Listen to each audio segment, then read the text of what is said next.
Hello, welcome back everyone. In this video, I am going to discuss the phylum Mollusca. Here are some points which I am going to discuss. So, without making any delay, let's start one by one. This phylum is the second largest phylum of the animal kingdom. In the previous video, we have discussed about phylum Arthropoda, right? That is the first largest phylum of the animal kingdom, and the second largest phylum of the animal kingdom is phylum Mollusca. Okay, and the study of mollusca is called malacology, and the study of shells is called as conchology. Okay, you have to remember here the study of mollusca is called as malacology and the study of shells is called as conchology.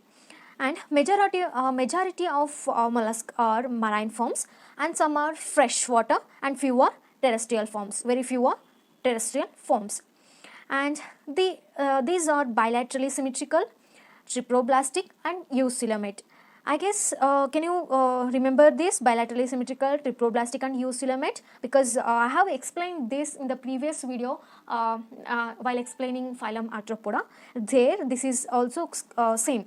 That means Arthropoda also have bilateral symmetrical pattern, and they are also triploblastic and they are also eucoelomate. Even Annelida also. So you can remember like this: Annelida, Arthropoda and Mollusca, they have bilateral symmetrical, triploblast and eucoelomate. Okay, bilaterally symmetrical means when you cut an organism into identical left and right, it is possible only in one plane, that is called as bilaterally symmetrical.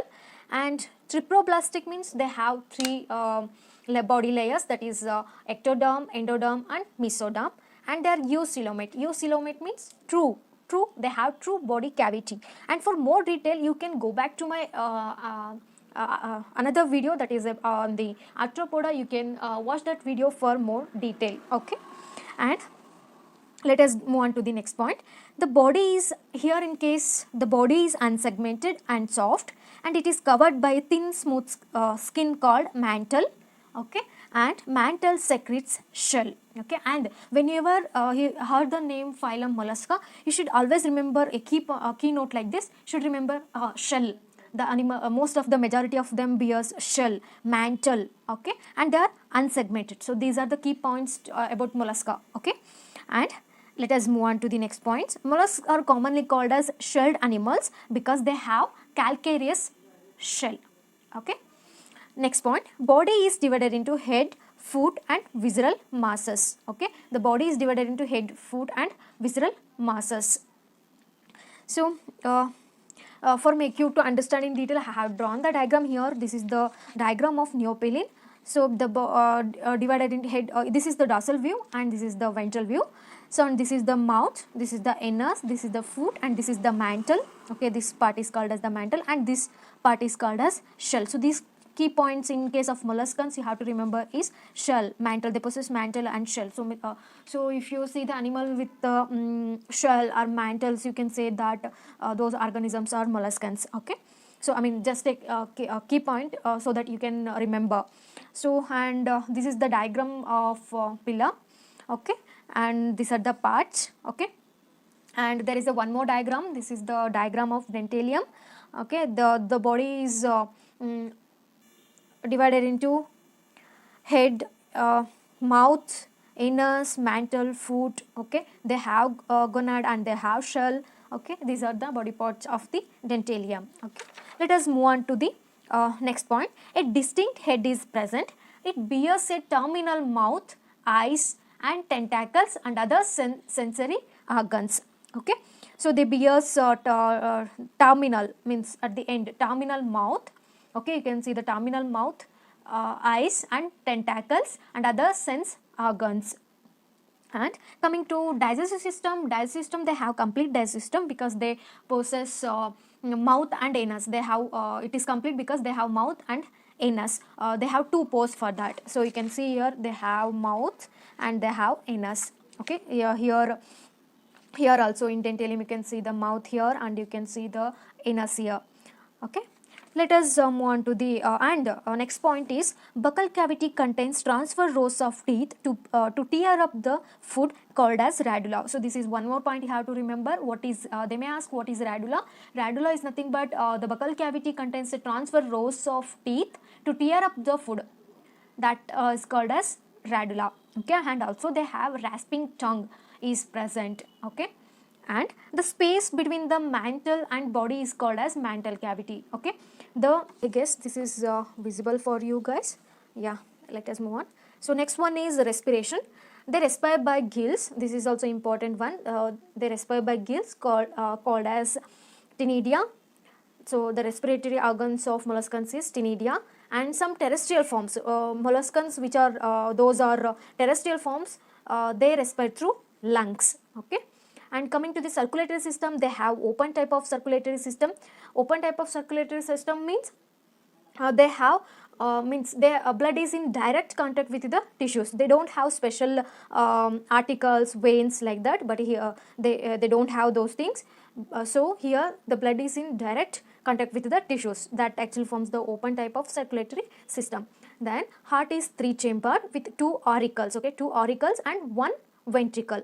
And blood is blue in color because of the presence of hemocyanin. And moving on to the nervous system. Nervous system consists of paired cerebral, pedal and visceral ganglia with their connectives. Okay. Next one is excretion. This is also exam point, important one. They have 1 or 2 pairs of kidneys called as organs of Bogenas, or they are also called as Keber's organ for excretion. Okay, I am repeating one more time. So excretory organs of molluscans are organs of Bogenas or Keber's organs for excretion. Okay, they have 1 or 2 pairs of kidney. Those are called as organs of Bogenas. Okay, let us move on to the one more point. They have peculiar sense organs called as Ospiradium. What is ospiradium? Ospiradium means which helps to test the chemical nature of water entering into the body. So they have a special sensory organs. Okay, that special sensory organ is called as ospiradium. What does it do? It will test the chemical nature of water entering into the body. See, most of the molluscans are marine. So what kind of water is entering into the body, that is tested by a special sensory organ called as ospiradium. And next point, coming to the reproduction. Here sexes are separate. They monoecious or dioecious. Okay, monoecious or dioecious means they may be unisexual or bisexual. Monoecious means they have both male and female sexual organs in a single organism, or dioecious means the organisms are male and female organisms are separate. Okay, and their development may be direct or indirect. Direct means without the larva stage, indirect means with the larva stage. Okay, if they have the indirect development, means they have the trochoporal larva, and here that modified trochoporal larva is called as Glachidium in their life history. Okay, and coming to the fertilization is internal or external. Okay, and let us move on to the last point, with last important one, that is classification. Here coming to the classification, there are 6 classes. The first one is Monoplacopora. The example for this is Neopelina. So here is the diagram which I have drawn. So this is the Neopelina, and this is the dorsal view, and this is the ventral view. Okay, next class, second class, that is Polyplacopora. Example for this is chiton. And third one, Sarcopoda. Example for this is Dentalium. Here is the diagram of Dentalium. You can watch it here. So this is the diagram of Dentalium which I have drawn. And next one, the fourth class, Pelecyphoda. Example for this is Unio. It is also called as freshwater mussel. And 2 more you can add your examples are pearls and oysters are the example for Pelecyphoda. And the next 5th class is Cephalopoda. The example for this is octopus, which is also called as devilfish. Then one more is Nautilus, and the next one is Loligo, and then next one is Cephia, that is also called as cuttlefish. And the last class, that is 6th class, that is called as Gastropoda. Example for this are Pilla and snails. So I have drawn the picture of the pillar here. You can see here, this is the diagram of the pillar, and some more diagrams which I have displayed at the end of this video. You can watch it there, and if you learn something new, please do subscribe to my channel, and if you like this video, please hit a like button, and thank you everyone.